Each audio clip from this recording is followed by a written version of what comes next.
Hey there, have you ever lost something? I mean, really lost something. Your keys, your wallet, that sinking feeling in your gut when you realize it's just gone.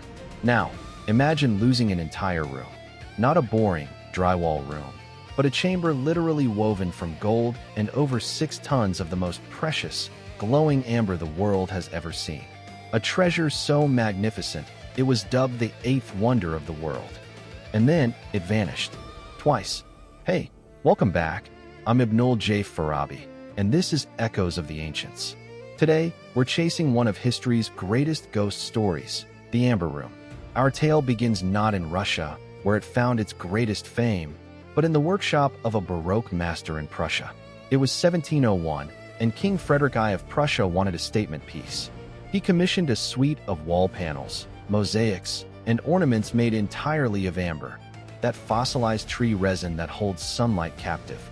Imagine the color of honey, of aged whiskey, of a slow autumn sunset, all carved into intricate floral patterns, coats of arms, and cherubs, backed with gold leaf and mirrored in between. It took a decade to complete, and it was, by all accounts, breathtaking. But here's the first twist in our story. In 1716, Frederick's son, King Frederick William I, decided to give this incredibly expensive, fragile masterpiece away to the Tsar of Russia, Peter the Great. It was a diplomatic gift, solidifying an alliance against Sweden. Now, I'm an engineer by trade, so I can't help but think of the logistics. Can you imagine packing that? Shipping hundreds of delicate, priceless panels over rough roads and seas from Berlin to St. Petersburg? It arrived, and for a time, it lived in a modest setting in the Winter Palace. But decades later, Empress Elizabeth decided it needed a proper home. She moved it to the Catherine Palace in Tsarskoye Selo, her summer playground outside the city. And her craftsmen didn't just install it, they expanded it. They added more amber, more gold, more mirrors. By the time they were finished, the room covered over 180 square feet and glowed with a warmth that candles and sunlight multiplied into a magical, almost living light.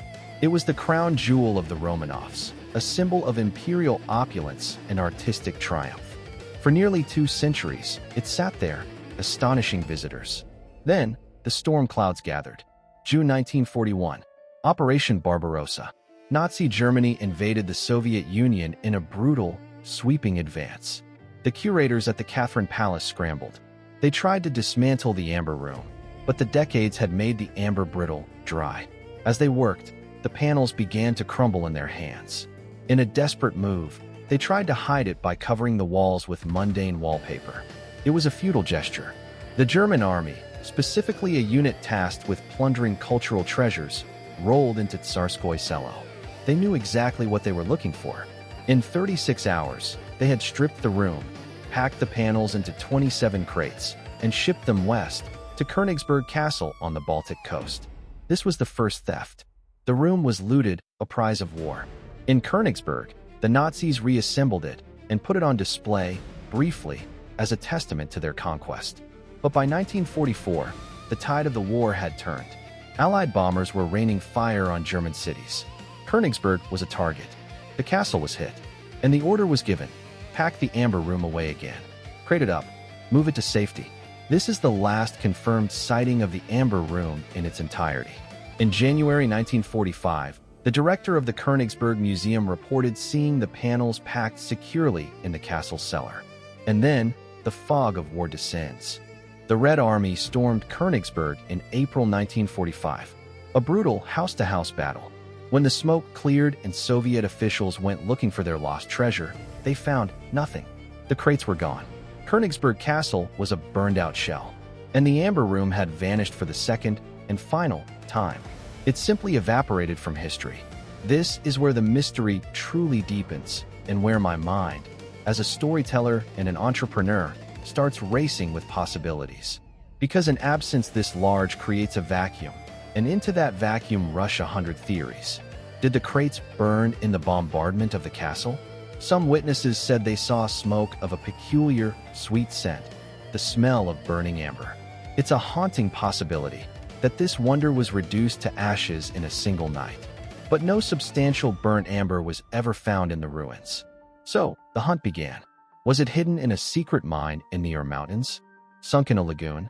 Buried in the tunnels beneath Königsberg, now the Russian city of Kaliningrad? Treasure hunters, amateur historians, and even government-sanctioned search teams have scoured Europe for decades. They've followed cryptic letters, dug up cellars, and scanned lakes with sonar. Every few years, a new headline flares. Amber Room, clue found. It never is. And that brings me to a personal reflection. Sitting here in New York, a world away from those Prussian workshops and Russian palaces, I think the Amber Room's true legacy isn't just the treasure itself. It's the story. It's a perfect, glittering metaphor for loss itself. We lost it first to the pragmatic politics of a gift, then to the rapacious greed of war, and finally to the chaotic, destructive maw of history's closing chapter. Its physical form is gone, but its echo is louder than ever. In a way, its disappearance amplified its legend. We rebuilt it, using old photographs and painstaking craftsmanship. A dedicated team of Russian artisans completed a stunning, meticulous reconstruction in 2003 at the Catherine Palace. It's magnificent by all accounts, but we will always look at that beautiful replica and see the ghost of the original behind it. We'll wonder. That's the power of a great historical mystery. It's not about the solution, it's about the sustained question. It keeps us looking, keeps us wondering about the fragile line between creating something eternal and watching it slip through our fingers. The Amber Room was a physical object, but today, it's a story about beauty, arrogance, war, and the relentless passage of time that claims all things, even wonders. So, the next time you misplace your keys, maybe think of the Amber Room. Somewhere out there, in the earth or at the bottom of the sea, or perhaps truly gone to smoke, lies a Tsar's treasure, stolen twice. And its absence reminds us to hold on to the beautiful, fragile things we have while we have them. Thanks for listening. If you enjoyed this echo from the past, please share the show with someone else who loves a good mystery. For more stories like this, visit our producers at Light Not Studios, lightnotstudios.com. I'm Ibnul J. Farabi. Until next time, keep listening.